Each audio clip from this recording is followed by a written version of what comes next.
BYD promised jobs, investment and a brighter future for this small Brazilian town, and instead what they got was a slavery scandal that shocked everyone, actually. If it's true, it's really not good.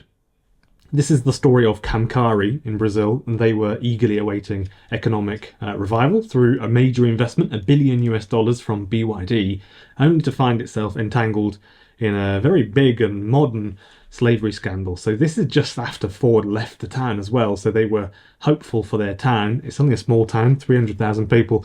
I wanted to understand how BYD's $1 billion project in Camcari turned so controversial, and what this means for the future of ethical investments in places such as developing regions like Brazil and this small town.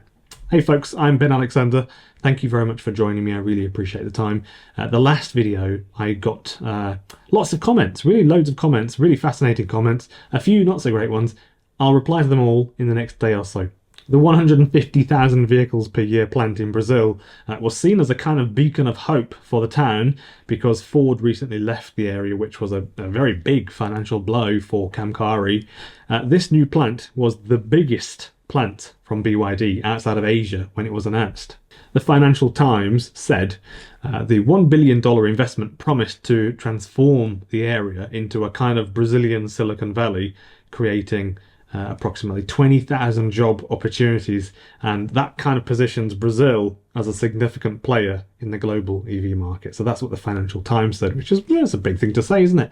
In late December 2024, Brazilian authorities rescued 163 Chinese workers from the BYD construction site, and they cited slavery-like conditions. These workers faced passport confiscations, retention of a significant portion of their wages, over 50%, and threats related to their employment status. So they were threatened to be sacked, basically. Investigations revealed deplorable living arrangements, including overcrowded dormitories with inadequate bedding and unsanitary facilities. There were no photographs supplied, so I can't really put any on screen. Such conditions highlighted severe violations of both Brazilian and international labour laws. Reports indicated as well that workers had signed contracts that were containing abusive clauses, such as surrendering their passports and agreeing to wage remittances to China, exacerbating their vulnerability, which is a thing that I think a lot of employees, not all of them, but a lot of employers kind of prey like that a little bit. They try and make you, as an employee, perhaps feel vulnerable. Following the revelations, Brazilian authorities suspended construction at the site where BYD was building their plant, terminated its contract with the implicated subcontractor Xinjiang Construction Brazil Limited, and also relocated the affected workers to hotels immediately. Brazil's Ministry of Foreign Affairs also halted the issuance of temporary work visas for BYD employees, signalling a stringent stance against labour rights violations, which is kind of a positive, I think, for Brazil. That's a good thing on their part. They did that. So while the scandal cast a big shadow over the project, many local residents remained really hopeful, actually, that BYD's investment could still lead to economic recovery, provided that ethical standards are upheld. How they police that, I don't really know. So the incident highlights as well the potential reputational risks multinational companies and corporations face when labour rights are compromised, emphasising the need for rigorous oversight of subcontractors.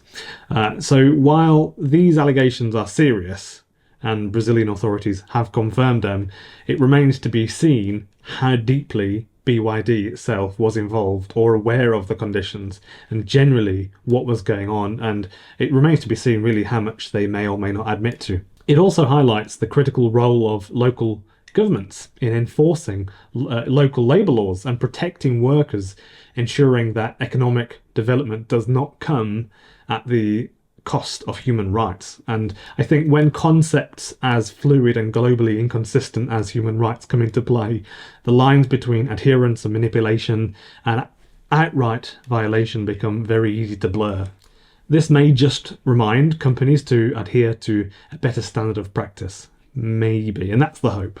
If you're interested in more stories like this one or the latest EV news from around the world, please do consider subscribing, and feel free to put your thoughts in the comment section below. What are your thoughts on this issue? Do you believe that multinational companies such as BYD are doing enough to ensure ethical practices in their overseas projects? And what do you think? What do you think the sort of the loopholes are for them to abuse? I suppose. Let me know in the comments below, and I'll be really keen to know what you've got to say.